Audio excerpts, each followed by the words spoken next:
모두 안녕하세요. 저는 67이 된 여자입니다. 인생 어느 때보다 여유롭고 편한 시간을 보내고 있는데요. 늘 즐겨 듣던 사연 채널에 제 과거 이야기를 적어 보내드릴까 해요. 입양과 이혼, 그리고 이후에 파탄난 제 몸과 마음을 하나하나 기억해서 꾹꾹 눌러 써보겠습니다. 저와 남편은 20대 초반에 만나 연애 결혼을 했습니다. 동네 오빠의 소개로 만나 1년 사귀고 결혼을 했답니다. 남편 집안이 중산층 이상이었고 저희 집안은 마을에서 제일 가는 부잣집이었어요. 또 자식은 저 하나뿐이라 굉장히 부유하게 자랐죠. 아무튼 부모님 잘 만난 덕에 특별한 고생 없이 결혼을 했습니다. 그이와 신혼생활은 엄청 행복했고 결혼하길 잘했다는 생각이 매 순간마다 들었어요. 그런데 3년이 지나도록 아이가 생기지 않았어요. 부부관계도 자주 가지고 있었고 저희 둘 다 건강해서 빨리 생길 줄 알았는데 소식이 전혀 없었습니다. 그래서 서울에 있는 큰 병원에 가서 검사를 받게 됐는데 제가 불임이라는 소식을 듣게 됐어요. 절대로 아이를 가질 수 없다고 의사가 못을 박는 말을 하더라고요. 전 낙심했고 슬펐고 우울했습니다. 남편은 아이가 대수냐며 저희 둘이 오래오래 행복하게 살면 그만이라고 위로해줬지만 전 아이를 가질 수 있을 거라 확신하며 살아왔기 때문에 후유증이 오래 갔습니다. 그래도 시간이 지나니 괜찮아지더군요. 남편이 옆에서 많은 힘이 되줘 아이 욕심을 버리고 살 수 있었습니다. 저희 부부는 어려운 시대에도 사업도 잘 되고 잘 먹고 잘 살고 있어서 어려운 사람을 도우며 지내기로 했습니다. 양로원에 음식을 바리바리 싸들고 찾아가 봉사활동도 하고 고아원에 가서도 똑같이 봉사활동을 했죠. 그런데 수년 동안 잊고 있었던 아이 생각이 들었습니다. 고아원에 어여쁜 아이들이 너무 많아서 바라만 봐도 행복했답니다. 아이들 중 저를 잘 따르는 4살짜리 남자아이가 있었는데 봉사를 끝내고 돌아가려고 하면 제 다리를 두 팔로 감싸 안고 가지 말라고 했어요. 아줌마 가지 마요. 여기서 같이 살아요. 응? 성광이 아줌마가 좋아? 같이 살고 싶니? 네. 아줌마가 이 세상에서 최고로 좋아요. 고마워. 아줌마도 세상에서 성광이가 제일 좋아. 그럼 같이 살면 안 돼요? 날 입양해줘요, 아줌마. 어린 것이 얼마나 사랑이 고팠으면 저에게 이렇게까지 할까 싶어 가슴이 아렸습니다. 성광이가 입양해달라는 말을 한 뒤로 며칠 동안 집에서 깊이 고민하게 됐어요. 남편과 말해본 적은 없지만 입양을 해서 아이를 키워보고 싶은 마음이 크게 들었고 성광이가 눈앞에서 아른거렸습니다. 그래서 몇 달 동안 마음에 담아두고 있다가 용기 내어 남편에게 말했더니 1초도 생각하지 않고 안 된다고 하더군요. 안 돼. 무슨 입양이야. 피도 안 섞인 애를 키우는 게 쉬운 줄 알아? 고아원에 봉사활동 다녀서 입양 생각을 한 모양인데 절대로 안 돼. 당신도 성광이가 날 엄청 따르는 거 알잖아. 나더러 자기를 입양해달라는 말까지 했다고. 이건 하늘이 내려준 운명이야. 그 아이는 우리의 자식이 될 운명이라고. 운명 같은 소리 하네. 아무리 아이를 키우고 싶어도 입양은 절대로 안 될 일이야. 난 무조건 반대니까 그런 줄 알아. 남편은 입양을 굉장히 부정적으로 생각했어요. 주기적으로 계속 말해봤지만 늘 화를 내며 반기를 들었답니다. 1년 동안 입양 문제로 입씨름을 했는데 그이가 강하게 거절했어요. 그래서 하는 수 없이 포기하고 고아원에 가서 아이들을 보는 것으로 만족하기로 했죠.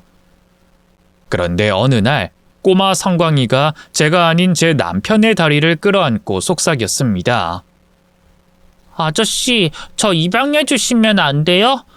아줌마랑 아저씨 말 잘 들을게요. 저랑 같이 살아주세요. 뭐? 이거 놓거라. 우린 너희를 도와주러 온 어른일 뿐이야. 너희 부모가 되려고 온 게 아니라고. 아저씨 말 잘 들을게요. 제발요. 그러자 남편은 성광이를 밀어냈어요. 울음을 터뜨린 성광이의 목소리가 고아원에 울려 퍼지자 남편이 잠시 당황하다가 이내 성광이를 안고 미안하다고 사과했습니다. 그리고 집으로 돌아왔는데 남편이 마음이 바뀌었다고 말하더군요. 여보, 우리 성광이 입양할까?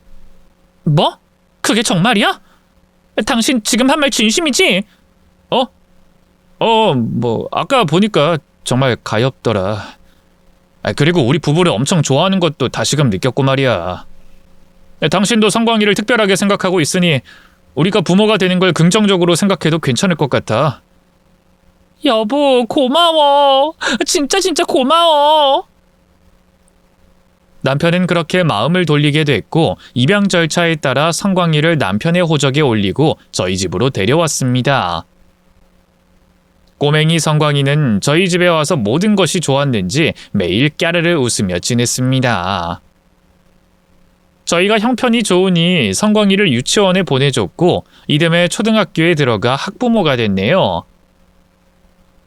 아들을 입양하길 잘했다고 생각한 건 저와 남편의 생각이 일치했고 이대로 쭉 잘 살기만 하면 더할 나위 없을 것 같았습니다. 그런데 성광이가 중학교에 올라가자 남편과 심한 갈등이 생겼어요. 제가 보기엔 성광이는 착하고 순수하고 여린 아이였는데 남편은 아들을 모함하고 매를 들었습니다. 너 이 자식아 아빠 지갑에 손댔지? 너 말고 내 지갑에 돈을 훔쳐갈 사람이 어딨어? 아빠 저 아니에요. 돈을 훔칠 이유도 없고 돈을 쓸 데도 없는데 왜 훔치겠어요? 제가 화장실에서 두 사람 목소리를 듣고 빨리 나가봤더니 그이가 아들의 뺨을 세게 날리더군요. 이 도둑놈의 자식! 너 고아원에서 하던 짓 여기서 하는 거냐? 거짓말은 기본에 나쁜 짓만 골라서 하지! 여보, 지금 뭐 하는 짓이야? 성광이를 왜 때려? 애가 훔치지 않았다잖아. 당신이 어디에다 잃어버리고 괜한 의심하는 거 아니야? 당신은 모르면 가만히 있어! 이 자식이 내 지갑에 손을 댄 게 처음이 아니야. 내가 여러 번 좋게 말로 하고 넘어갔더니 이 자식이 간이 배 밖으로 나와서 수표까지 훔쳤다고! 여보, 진정해. 내가 물어볼게. 성광아, 괜찮니? 뺨 맞은 거 괜찮아? 엄마가 대신 사과할게. 근데 너 혹시 돈 훔친 거니? 아니야, 엄마. 내가 왜 돈을 훔치겠어. 난 억울해. 진짜 억울하다고. 아빠가 날 미워해서 괜히 모함하고 날 혼내고 때리는 거란 말이야. 성광이 너 진짜지? 엄마까지 날 못 믿어? 엄마, 난 절대 아니야. 저는 아들을 믿고 남편에게 큰 소리 쳤습니다. 괜히 애를 혼내려고 트집 잡지 말고 제발 좀 건들지 말라고 일러줬죠. 그러자 남편은 화를 내더니 집을 나가버렸어요. 그리고 얼마 뒤에 남편이 성광이의 뺨을 사정없이 갈기는 걸 보고 말았습니다. 당신 지금 뭐 하는 거야? 당장 그만둬! 이놈이 나한테 개자식이래! 나가 돼줬으면 좋겠대! 머리 검은 짐승은 거두지 말라더니 이놈이 다 그 짝이야! 성광이가 그런 나쁜 말을 했다고? 당신 도대체 왜 그래? 왜 성광이를 미워하다 못해 괴롭히고 못 살게 굴어? 당신 내가 하는 말 못 믿지? 하긴 이 새끼가 당신 앞에선 순한 양이니까 아무것도 모르겠지. 근데 나한텐 아주 싸가지 없이 대하고 있어. 애비한테 쌍욕하고 막말을 한다고? 그의 말을 도저히 믿을 수가 없어 남편을 밀치고 맞고 있던 성광이를 안아줬어요. 괜찮니, 성광아? 많이 아팠지? 엄마, 도대체 왜 이렇게 혼나는지 이해가 안 돼. 아빠가 날 너무 미워해서 힘들어. 방금 전엔 날 호적에서 파버리겠대. 뭐? 그런 소리를 했다고? 여보, 당신 정말이야? 애한테 그런 소리까지 했어? 그래, 맞아. 그리고 그냥 한 소리가 아니라 진심으로 호적에서 파내버릴 생각이야. 저놈은 당신이 없을 때 나한테 욕하고 멱살 잡고 주먹질까지 했다고? 거짓말. 성광이가 왜 그런 짓을 하겠어? 얘가 당신한테 그렇게 막대할 이유가 없잖아. 당신 편집증이야? 과대망상 뭐 그런 거냐고. 아이, 미치겠네. 저 이중인격자 성광이 놈의 정체를 당신이 알아야 하는데 당신 앞에서는 온갖 착한 척만 해대서 돌아버리겠어. 야, 이성광, 너 나한테 하던 대로 네 엄마한테 해봐. 당장 해보란 말이야. 아빠 그만하세요. 아무리 제가 미워도 그렇게 없는 말 지어내서 쫓아내려고 하지 마세요. 전 아빠랑 엄마 누구보다 사랑해요. 저에게 가장 소중한 사람은 부모님이라고요. 제발 저 좀 사랑해 주세요. 그만 미워하고 절 아들로 봐주세요. 아이씨, 미쳐버리겠네. 저 자식이 연기하는 꼬라지 보니 돌아버리겠어. 남편은 진짜로 과대망상증이 있었는지 성광이를 아주 못된 아이로 여겼습니다. 전 아들이 그런 애가 아니라는 걸 알기에 남편이 무슨 말을 해도 믿지 않았죠. 생각해보니 성광이를 입양하고 1년 뒤부터 남편이 아들을 무섭게 대했고 좋아하지 않은 티를 많이 냈던 것 같아요. 아무튼 남편이 아들을 하도 괴롭혀서 그이한테 갈 곳이 있다며 정신과로 데려갔습니다. 그랬더니 자기를 정신병자 취급하냐고 호통을 치더군요. 당신, 내가 미친 게 아니라 당신 아들한테 문제가 있다고 내가 몇 번을 말해. 지금 당신 말이 얼마나 비겁한 줄 알아? 당신 아들이라고?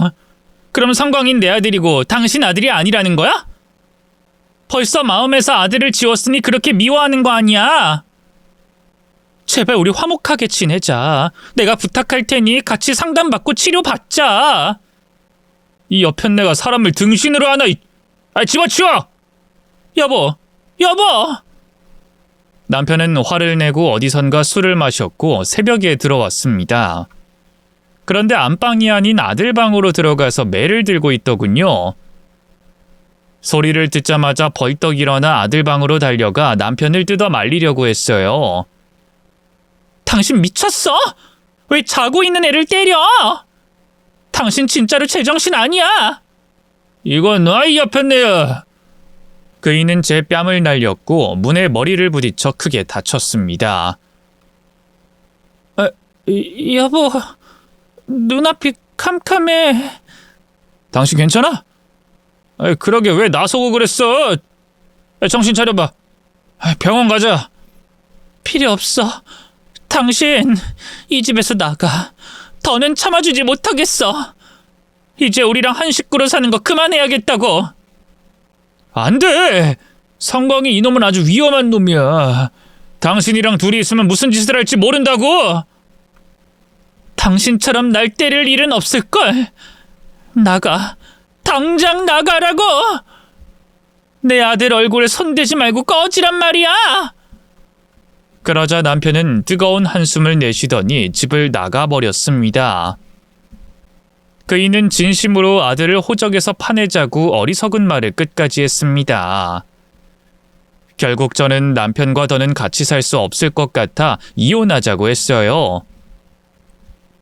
서류에 도장을 찍기 전 남편은 나중에 자기를 탓하지 말라고 한마디 하더군요.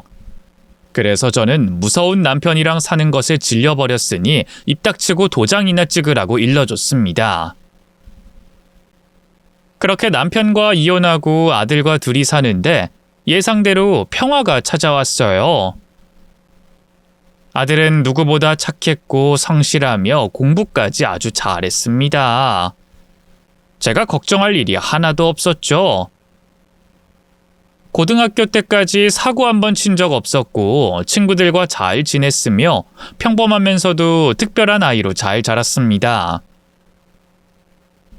대학교를 2시간 거리에 있는 곳에 들어가게 되어 자취방을 마련해주면서 독립시켰어요.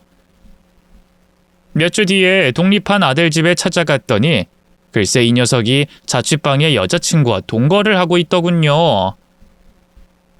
성광이 너 지금 뭐 하는 거야? 엄마 왔어? 아침부터 웬일이야? 지금 그게 문제야? 네 옆에 누워있는 여자 누구야? 아, 내 여자친구. 반값 아끼려고 같이 살고 있어. 뭐가 어째? 내가 너 이러라고 자취방 마련해 준 줄 알아? 다 큰 아들이 여자친구랑 같이 동거할 수도 있는 거지.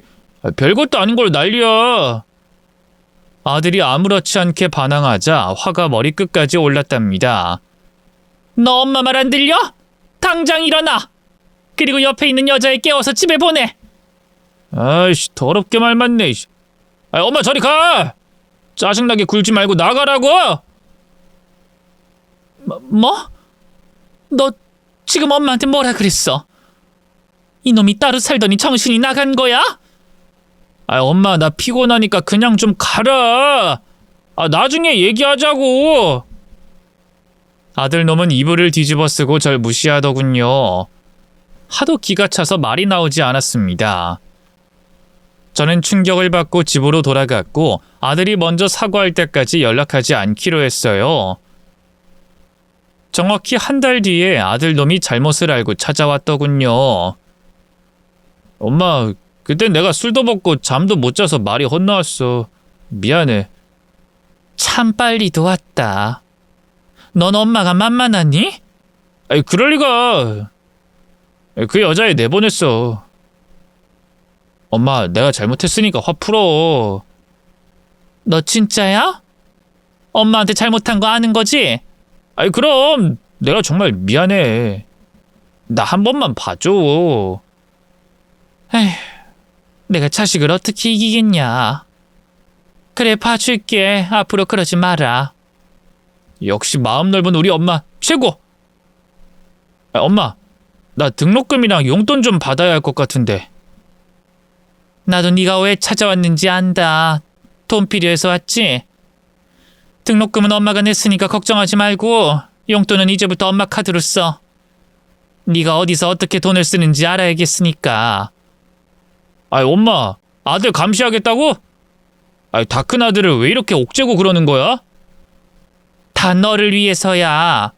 네가 학창시절에 일탈하지 않아서 대학교 가서 사고 칠까봐 걱정된단 말이야. 알았어, 그럼 카드 줘. 엄마가 못 믿겠다고 하니 어쩌겠어. 그렇게 아들에게 신용카드를 쥐어줬는데 거의 매일 밤 술집에서 카드를 긁었습니다. 일반 주점이 아닌 룸사롱 같은 데였죠. 제가 알고 있음에도 개의치 않고 그런 곳을 자주 들락거렸어요.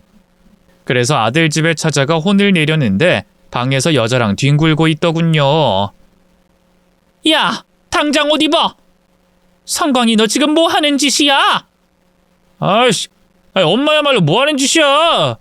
아들 집에 전화도 안 하고 오면 어떡해? 지금 막 절정에 오르려는데 엄마 때문에 망쳤잖아. 뭐야?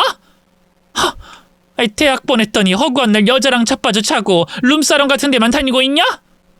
너 정신 안 차릴래? 엄마 뒤돌아 있어. 옷은 입어야 할 거 아니야. 아들놈과 여자애가 옷을 입을 때까지 기다렸다가 혼을 내렸는데 아들이 절 밀치더군요. 아이씨, 엄마 때문에 망쳤잖아.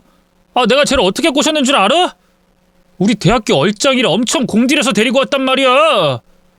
이놈아, 적당히 좀 해. 허구한 날 룸사롱 가서 술 처먹고 자취방에서 여자랑 튕굴라고 대학에 온 거야? 너 학사 경고 받은 것도 다 들었어. 도대체 뭐가 되려고 이러는 거야? 말 더럽게 많네. 엄마, 성질머리가 왜 그 모양이야? 아빠랑 비슷해지려는 것 같네? 이 녀석이 지금 뭐라고 짓거린 거야? 고아놈 주워서 길렀다고 뭐라도 된 줄 알지? 엄마는 날 애완견 정도로 생각하고 있지? 근데 나는 엄마를 주인으로 생각 안 해. 그냥 돈 대주는 물주 정도로 생각한다고. 그러니까 내 얼굴 계속 보고 싶으면 돈이나 대줘. 나한테 이래라 저래라 하지 말고. 저는 아들놈이 막말을 해서 귀싸대기를 흠씬 갈겼습니다. 그리고 아무 말도 하지 않고 아들 집에서 나왔어요. 용돈을 따로 붙여주지도 않았고 카드도 정지시켜버렸죠. 돈이 떨어진 아들이 집에 찾아왔을 땐 문을 열어주지 않았어요. 제대로 상처를 받았으니 생각할 시간이 필요했습니다. 그런데 아들놈은 저와 아예 연락을 끊더니 몇 년 동안 어디서 뭘 하고 지내는지 알 수 없었어요. 경찰에 신고했더니 아들이 저와 연락을 원하지 않는다며 어디에 있는지 알려줄 수 없다는 말만 들었습니다. 20년 가까이 아들을 잘 키웠다고 생각했는데 모두 저의 착각이었나 봅니다.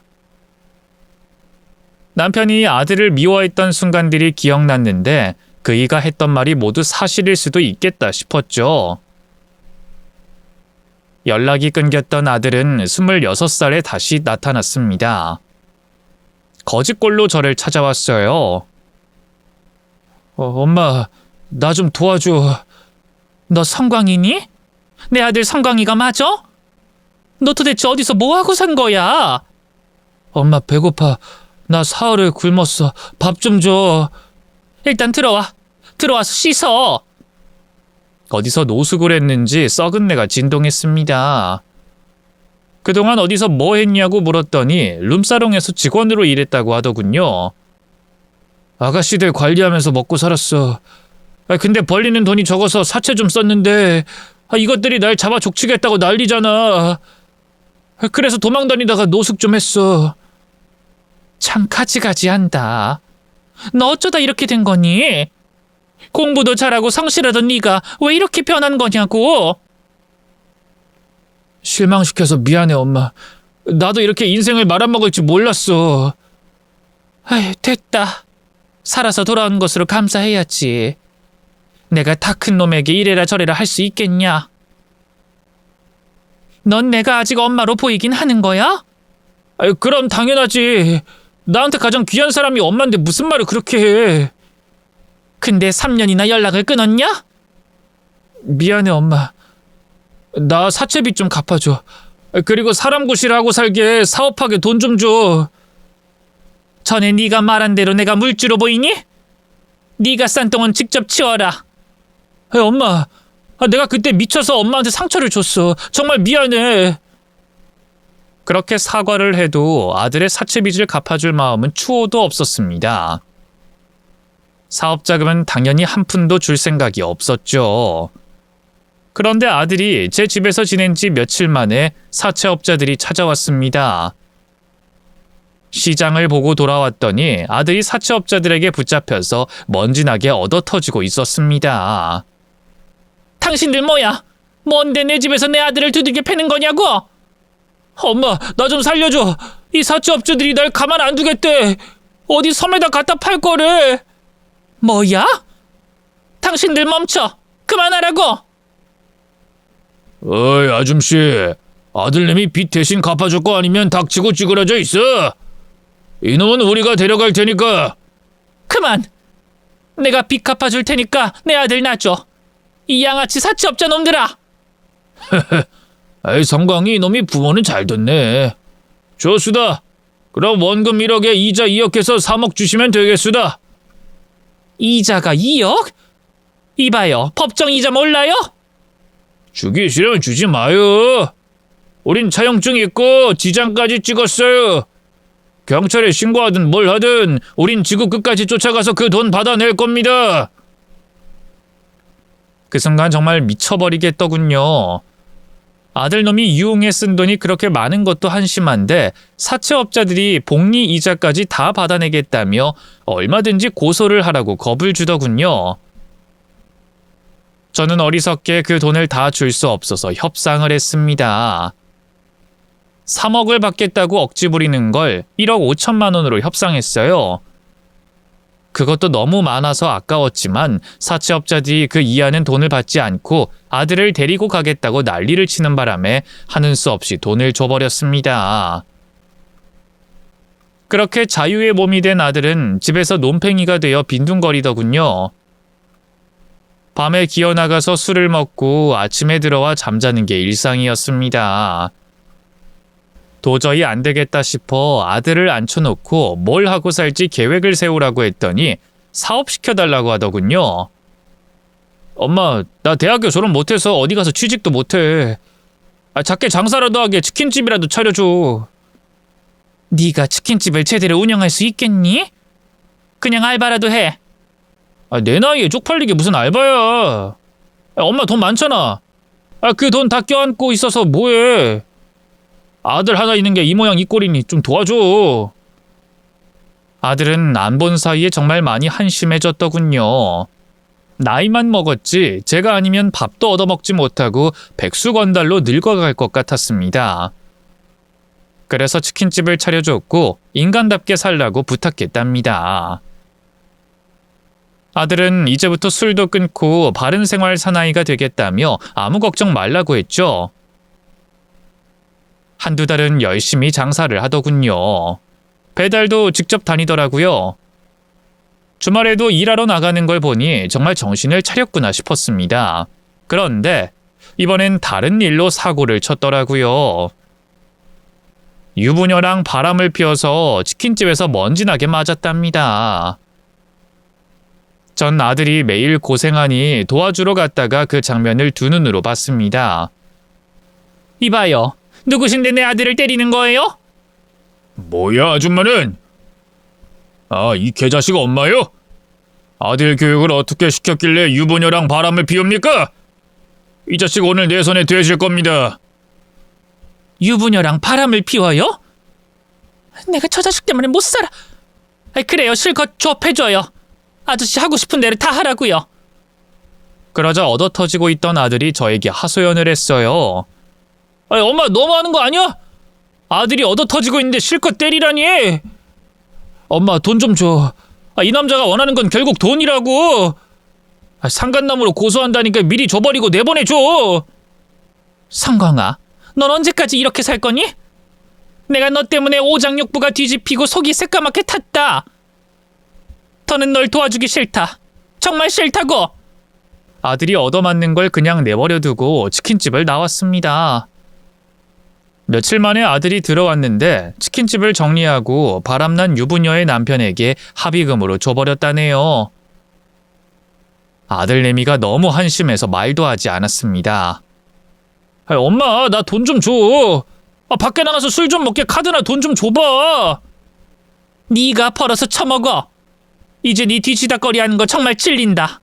그냥 너 알아서 살아라. 엄마 날 아들로 들였으면 끝까지 책임져야지. 이제 와서 모른 척한다고? 그래, 이젠 아무것도 안 해줄 거야. 돈 한 푼 안 줄 테니까 네가 알아서 벌어먹고 살아. 한심한 아들이 알아서 정신 차릴 때까지 돈 한 푼 주지 않고 지냈습니다. 그런데 어느 날 외출하고 집에 갔더니 집안에 도둑이 들었는지 엉망진창이었습니다. 그 도둑은 보나마나 제 아들 놈일 거였죠. 한숨을 씩씩 쉬면서 집안에 뭘 훔쳐서 나갔는지 찾아보는데 귀금속 있는 걸 다 가지고 나갔더라고요. 그리고 다른 건 없어진 게 없는 것 같았는데 잠시 후 핸드폰에 띠리링 하고 소리가 나서 봤더니 카드 서비스를 수천만 원 받았더군요. 제 카드 여러 장을 다 가지고 나갔더라고요. 저는 그 자리에 주저앉아 쓰러졌고 며칠 동안 누워서 시름시름 앓았습니다. 아들을 입양해서 온 마음 다해 잘 키웠다고 생각했는데 제가 뭘 잘못했는지 애가 나이를 거꾸로 먹으며 막대 먹은 짓만 했어요. 아무튼 귀금속이랑 카드 서비스를 다 해서 억 단위의 돈을 훔쳐서 나간 아들은 1년 동안 연락이 닿지 않았어요. 어디서 뭘 하는지 이젠 신경 쓰지 않고 싶었습니다. 제 속이 하도 시커멓게 타들어가서 아들을 다시 볼 자신이 없었죠. 게다가 나이를 먹어서 몸도 예전 같지 않아 기운이 나지 않았습니다. 홀로 외롭게 지내던 저는 거의 누워서 지냈는데 그 시간이 길어지면서 병이 깊어졌습니다. 당뇨와 욕창이 생겨 거동이 불편해 스스로 구급차를 불러 병원에 입원했습니다. 몸이 완전히 망가져서 오랫동안 투병해야 한다고 했죠. 그래서 장기간 입원하게 됐답니다. 그런데 제 아들이 어떻게 알았는지 병원에 찾아왔더군요. 절 보자마자 무릎을 꿇고 오열했습니다. 엄마, 나 때문에 이렇게 몸이 아픈 거지. 모두 나 때문이야. 나 같은 놈은 아들 자격도 없어. 네가 여긴 웬일이야? 어떻게 알고 찾아온 거야? 또 뭘 뜯어내려온 거냐? 이제 줄 거 없으니까 그냥 돌아가라. 엄마 미안해. 내가 잘못했어. 여러 사고를 쳐서 엄마한테 면목이 없어. 엄마, 하지만 기회를 줘. 내가 엄마를 모시고 살 수 있게 해달라고. 나 사업 성공해서 지금 자리 제대로 잡았어. 아이씨구. 그래도 사람 구실은 하고 사나 보네. 진작 찾아왔어야 했는데. 엄마 늦게 와서 미안해. 아들은 훔쳐간 돈으로 유통사업을 시작했고 대박을 터뜨렸다고 하더군요. 게다가 결혼할 여자를 데리고 왔다며 저에게 소개해줬습니다. 엄마, 내가 결혼할 여자야. 혜진아, 인사드려. 어머님, 오랜만이에요. 저 기억하세요? 혜진이? 혹시 고아원에 있던 그 여자애? 기억하시는구나. 맞아요, 어머님. 성광이랑 동갑내기 친구였던 혜진이에요. 둘이 연락하고 지냈던 거니? 그건 아니고 우연히 만나게 됐는데 여기까지 오게 됐네요. 저희 둘 사랑하는 사이예요. 어머님, 절 며느리로 받아주세요. 돈 훔쳐서 집 나간 아들 놈이 결혼하겠다고 찾아왔네. 이걸 기쁘다고 해야 하나? 아무튼 성광이 네가 사람 구실하고 산다고 하니 잘된 일이다. 둘이 잘 살아봐. 엄마, 우리 같이 살자. 우리 집에서 셋이 같이 살자고. 나한테 아들 노릇할 기회를 줘. 진심을 다해 엄마를 모실게. 됐다. 또 무슨 꿍꿍이가 있는 건진 몰라도 너랑 같이 살지 않을 거야. 난 병원에서 치료받다가 요양원에 가든지 할 거야.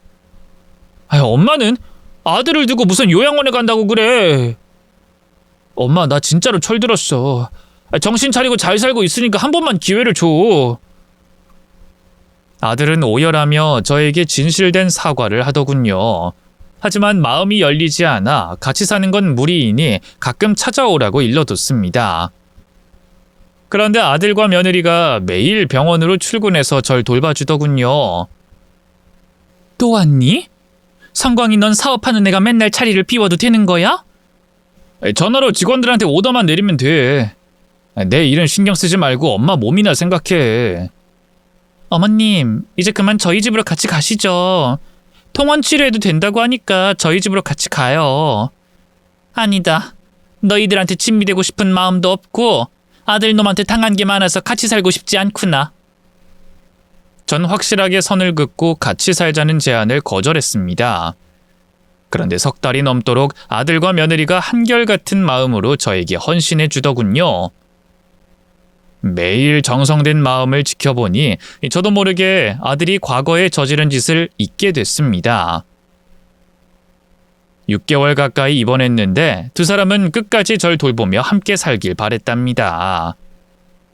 아니, 엄마, 이제 몸이 많이 회복됐잖아. 거동할 수 있으니까 우리 집으로 가자. 내가 이제 엄마를 책임질게. 엄마한테 받은 거 돌려줄 기회를 달란 말이야. 성광이, 너 진짜 달라졌구나. 아니, 예전의 모습으로 돌아왔구나. 고맙다. 내가 천둥 벌거성이처럼 지냈던 거 미치도록 부끄러워. 엄마한텐 두말할 것 없이 죄송하고. 엄마, 우리랑 같이 가자. 편하게 모실 테니 날 믿어줘. 결국 전 못 이기는 척 아들의 제안을 받아들이기로 했습니다. 너희 둘이 그렇게 원하니 내가 마음을 돌리마. 그래, 아들 덕 좀 보면서 살아보자. 엄마, 고마워. 정말 고마워. 아들내미는 절 안고 닭똥 같은 눈물을 흘렸습니다. 그리곤 퇴원해서 아들네의 집으로 들어가 지내기 시작했어요. 내가 신혼부부 집에 얹혀 살아서 좀 그러네. 미안해서 어쩌냐, 세아가. 어머님, 저희는 알아서 열심히 사랑하고 있으니까 걱정하지 마세요. 엄마, 이제 곧 손주도 보실 거야. 혜진이 임신했대. 뭐야? 그게 정말이니?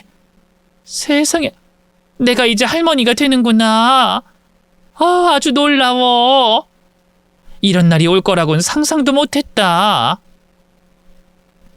아들이 정신 차린 것과 며느리가 임신했다는 것을 들으니 기분이 아주 기뻤습니다.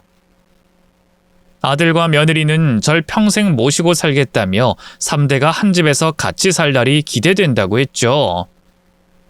엄마, 내년이면 우리 집에 3대가 같이 살게 되는 거야. 정말 신기하지 않아? 당연히 신기하지. 손주가 생기는 것도 기쁜데 내가 손주와 같이 산다고 하니 가슴이 막 설렌다. 꼭 널 입양했던 날처럼 행복해. 엄마, 날 입양해줘서 고마워. 그리고 날 키워줘서 고맙고. 내가 저지른 잘못을 다 갚아드릴 테니까 오래오래 살아줘요. 사랑해, 엄마. 으이구, 내 아들. 고맙다. 정신 차려줘서 정말 고맙다. 이제 걱정할 것도 여한도 없어서 편히 노후를 보내다가 떠나면 되겠구나 싶었습니다. 그래서 일단 제 집을 정리하기로 마음먹었습니다. 내 집을 처분해야겠구나. 성광아, 엄마 집으로 데려가줘. 엄마, 내가 알아서 해줄게. 집 팔고 살림살이 다 정리하고 올게. 도장이랑 위임장 이런 거 필요하니까 서류만 어디에 있는지 알려줘. 서류는 금고 안에 있어. 아, 그 금고에? 비밀번호가 뭐야? 네가 입양된 날이다. 내가 입양된 날? 역시 날 생각해주는 건 엄마밖에 없네. 그렇게 미운 짓을 많이 했는데도 날 입양한 날을 비밀번호로 했어? 그건 그냥 습관적으로 외워진 숫자라서 쓰는 거야. 아무튼 네가 내 아파트 좀 정리해 주렴. 알겠어. 내가 집 팔고 올게. 여보, 우리 엄마 좀 잘 부탁해. 당신 집 팔고 도망가는 거 아니지? 그랬다간 가만 안 둬? 아, 여보. 내가 처자식이 생길 가장인데 가긴 어딜 가. 걱정하지 말고 엄마나 편하게 잘 모시고 있어. 며느리는 제 옆에 남았고 아들이 제 집을 정리하러 나갔습니다. 가전과 가구를 모두 중고로 팔고 버릴 건 버리고 가져올 건 다 챙겨왔답니다. 집을 부동산에 내놨으니 팔리기만 하면 해결이 될 것이었죠. 며칠 뒤 아들이 출장이 잡혀 일주일 동안 지방에 내려가게 됐고 며느리와 둘이 지내게 됐습니다. 세아가 나 때문에 힘들지? 그런 말씀 마세요. 저 힘든 거 하나도 없어요. 아이고, 우리 며느리가 마음씨가 참 곱네. 내가 말년에 복이 터졌구나. 우리 손주까지 태어나면 여한이 없겠구나. 어머님 손자가 크는 것도 다 보셔야죠. 나중에 장가가는 것까지 다 보시란 말이에요. 내가 그때까지 살 수 있을지 모르겠네. 아무튼 건강은 네가 잘 챙겨주니 오래 살 것 같긴 하다.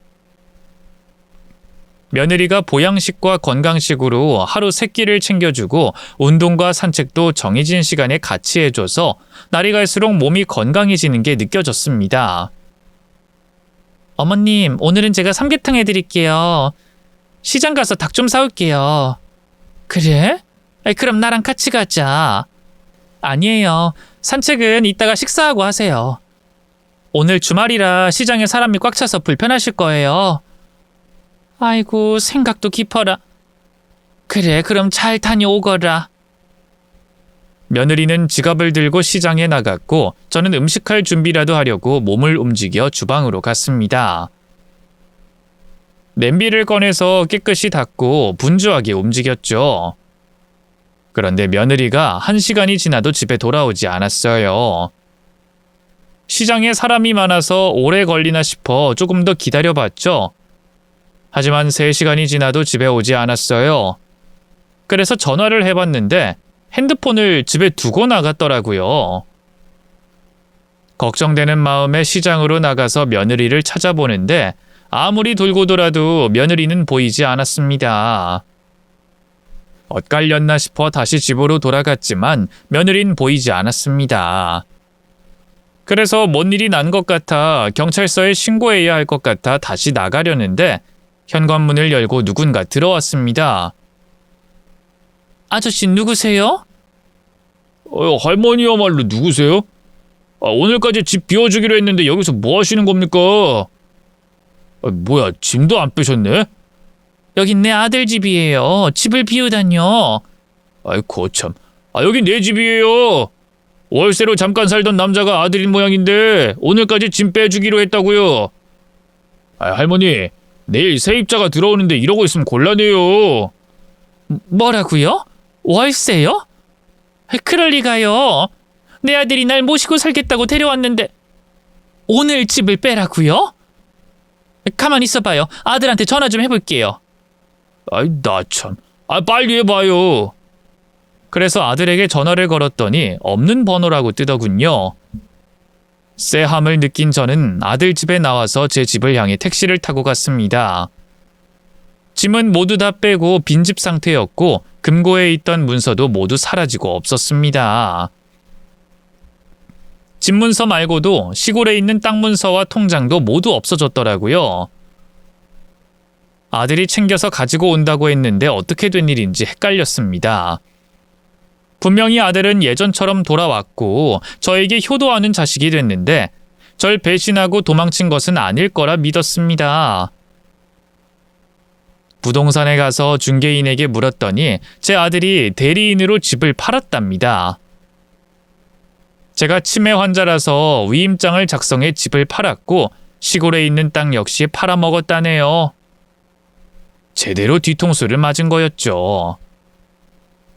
믿고 싶지 않았지만 제 아들은 저에게 마지막으로 전 재산을 사기친 것입니다. 통장 역시 제가 치매 환자라는 가짜 문서로 자기 배를 채웠던 겁니다. 아들과 며느리는 그렇게 몽땅 사기치고 사라진 것이었어요.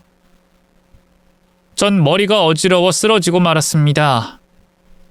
결국 빈털터리가 되어 원룸을 겨우 마련했어요.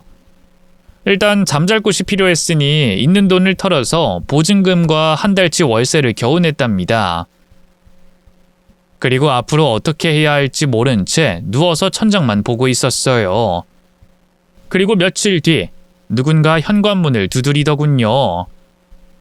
퀵서비스 기사라고 말한 남자가 저에게 건네준 큰 봉투를 열어보니 20년 전 이혼한 전 남편의 편지였습니다. 그이는 지금 제 상황을 알고 있다며 사기 증거와 아들 내외가 어딨는지 알고 있다고 쓰여 있었어요. 저에게 생각이 정리되면 연락하라고 전화번호도 적혀 있었습니다. 그래서 20년 만에 전 남편과 통화를 하게 됐어요.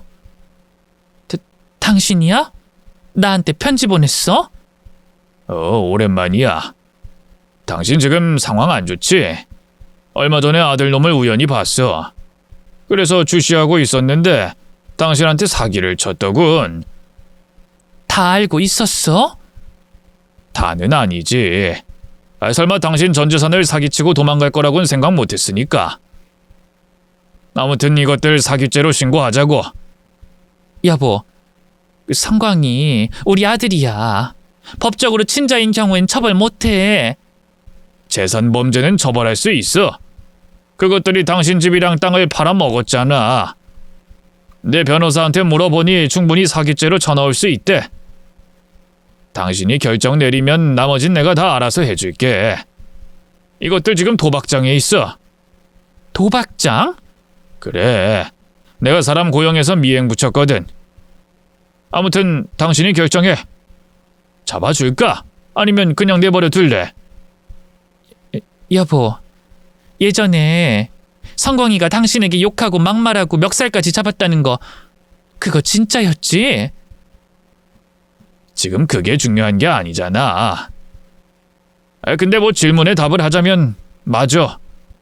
당신이 날 망상증 환자로 오해하고 아들을 철석같이 믿었었지. 이제 좀 깨달았어. 내가 왜 호적에서 그놈을 파버리자고 했는지 말이야. 내가 성광이 때문에 흘린 눈물이 한강이야. 그리고 내 속은 썩어 문드러졌어. 여보, 나 그놈 잡아줘. 처벌도 해주고 내 재산 돌려받게 해줘. 더는 용서 같은 거 안 할래. 좋아. 그럼 지금부턴 내가 알아서 할게. 내가 문자로 주소 찍어 줄 테니까 이쪽으로 와. 그놈이 잡히는 걸 두 눈으로 봐야지. 그이가 전화를 끊고 보내준 주소로 갔더니 이미 형사들이 몰려 있었습니다. 그리고 전봇대 뒤에 남편의 얼굴이 보였어요. 여보, 오랜만이야. 그리고 고마워. 당신 저놈 때문에 고생 많았지? 이젠 끝을 내야 해. 오늘부로 저놈 버려. 완전히 잊어버리라고. 응, 그럴 거야. 다신 어리석은 짓 하지 않을 거야. 곧 형사들이 도박장인 주택집 대문을 뜯어내고 뛰어들어가 도박꾼들을 모조리 체포해서 나오더군요. 그중엔 아들과 며느리도 있었습니다. 성광이, 혜진이, 너희들 어떻게 나한테 그럴 수가 있니? 아니 뭐야, 노친내가 여기까지 어떻게 온 거야? 저기 할배, 뭐야, 애비놈이야? 하, 이것들이 쌍으로 여기를 어떻게 알고 온 거야? 네 아버지가 신고했다. 네 놈이 나에게 벌인 짓을 다 알고 경찰을 불렀다고. 이 나쁜 놈아. 세상 착한 척 다 하면 날 어미로 모시겠다더니 내 재산을 털려고 그랬던 거냐? 치매 환자라고 속이고 재산을 다 갈취해가는 것이 목적이었냐? 젠장, 놓친 애들이 우리를 신고한 거구만. 야, 이 늙어빠진 할망구야. 그럼 내가 진짜 당신을 모시고 등신같이 살 줄 알았냐? 이 벼락 맞아 돼질 놈아. 넌 이제 감옥에서 평생 썩을 거야.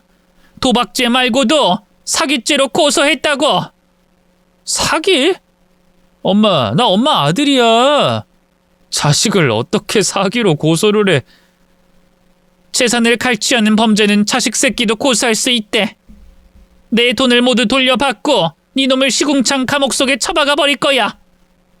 뭐가 어째? 엄마, 설마 날 고소한 거야? 에이씨, 내가 그동안 아들로 살아준 게 얼만데 이런 식으로 배신을 때려? 너 지금 배신이라고 했냐? 날 길바닥에 나앉게 만들고 도망간 나쁜 놈아. 에이, 젠장, 오늘 완전 날이네. 쪽박치는 개 같은 날이야. 아들놈은 쇠고랑을 찬 채로 저에게 머리를 들이밀며 덤볐습니다. 그 순간 전 남편이 그놈의 머리카락을 잡고 귀싸대기를 세게 날렸답니다. 이놈, 옛날이랑 변한 게 하나도 없어. 머리 검은 짐승은 거두는 게 아니었어. 내가 말렸어야 했는데. 애비라는 놈이 아들 고소하고 때리고 잘하는 짓이다. 날 입양했으면 끝까지 책임을 져야지 어디서 고소를 해? 아들놈이 악을 쓰며 대들자 이번엔 제가 귀싸대기를 날렸습니다. 온몸에 힘을 써서 제대로 날려줬죠. 뒤에 있던 며느리 역시 머리채를 잡고 귀싸대기를 흠씬 날렸어요. 형사들은 저와 전 남편을 뜯어 말리다가 이내 맞아도 싼 놈이라서 그런지 잠시 놓아주더군요. 그래서 그 자리에서 두 년놈을 사정없이 패주고 침까지 뱉었습니다. 내가 너를 가슴으로 낳은 자식이라고 생각했는데 아니었어. 넌 짐승보다 못한 놈이었어. 할망구야, 내가 애완견 노릇 해줬으면 됐잖아. 그리고 어차피 늙어서 얼마 살지도 못할 거 나한테 재산 미리 물려줬다고 여기면 될 것을 감히 날 고소해? 이 머저리 같은 노친네들아! 이제 됐다. 너에게 미운정 하나 남지 않았으니 확실하게 끊어낼 수 있겠어. 감옥에서 썩어봐. 그리고 내 재산은 모두 돌려받을 테니 감옥에서 영치금으로 쓸 수 있을 거란 기대는 하지 마. 아들 내외는 저와 전 남편에게 두들겨 맞고 승합차에 올라 경찰서로 끌려갔습니다. 먼저 도박죄로 구속이 되고 친족 상돌의 재산 갈취로 고소해서 사기 행위가 받아들여졌습니다. 저에게 뜯어간 재산을 모두 돌려받을 수 있었죠. 두 년놈은 빈털터리로 감옥에 갇히는 것으로 끝이 났습니다. 전 남편에게 감사 인사를 하려고 식당으로 불렀어요. 그이는 많이 늙긴 했지만 여전히 멋있더군요. 당신 나이가 들어도 멋있네. 그동안 어떻게 지냈어? 그냥 이런저런 사업하면서 먹고 살았어. 여자는 재혼했어? 응, 했어. 아내랑 딸도 있어. 당신과 이혼하고 2년 만에 얻은 가족이지. 그렇구나. 당신은 잘 살아서 다행이야. 그때 나랑 이혼하길 잘했네. 그러니 자식을 낳았지. 뭐 지난 일이지만 그땐 미안해. 내가 당신을 끝까지 지켰어야 했는데 혼자 성광이를 키우게 해서 늘 마음이 좋지 않았어. 아니야. 다 내가 자초한 일이잖아. 이제 와서 잘잘못을 따질 필요가 있나. 다 끝났으니 됐어. 여보, 당신 덕분에 내가 그놈에게 재산을 되찾았어. 당신 아니었으면 혼자 끙끙 앓다가 세상 떠났을 거야. 고마우면 건강하게 살아. 밥 잘 챙겨 먹고 아프지 말고 살라고. 응, 그럴게. 꼭 오래오래 살게. 내 돈을 몽땅 다 쓸 때까지 건강할 거야. 그렇게 남편에게 감사 인사를 하고 헤어졌습니다. 그이는 다른 가정이 있으니 저와는 다시 만나지 않기로 하고 떠났답니다. 이후 저는 냇가에 물소리가 들리는 곳에 집을 지었고 거기서 혼자 살아가게 됐어요. 2년 정도 공기 좋은 곳에서 지냈더니 몸은 씻은 듯이 나았고 전보다 더 건강해졌답니다. 그리고 교도소에서 연락이 왔는데 아들이었던 성광이가 재소자들과 몰래 도박하던 중 사기를 쳐서 몰매를 맞다 생을 마감했다고 합니다. 장례는 교도소 측에서 치르니 전 애써 찾아가지 않았습니다. 그리고 며느리는 지 남편이 숨진 걸 알고 극단적 선택을 했다고 합니다. 둘이 많이 사랑했는지 지옥도 함께 떠나게 됐네요. 이젠 완벽한 혼자고 누구에게도 속을 일이 없게 됐습니다. 지금 지내는 곳에서 편히 쉬면서 노후를 보내는 것 말고는 더 바랄 게 없어졌어요. 나중에 제가 세상을 떠나게 되면 전 재산은 사회에 환원하기로 했습니다. 지금까지 제 과거의 아픔과 천벌에 대한 사연을 적어봤는데 많이 충격적이죠? 혹시라도 저와 비슷한 상황에 처해진 분들이 계신다면 과감하게 손절하고 인연을 끊어도 된다는 말씀을 드리고 싶네요. 그럼 저는 여기서 인사드리겠습니다. 모두 안녕히 계십시오.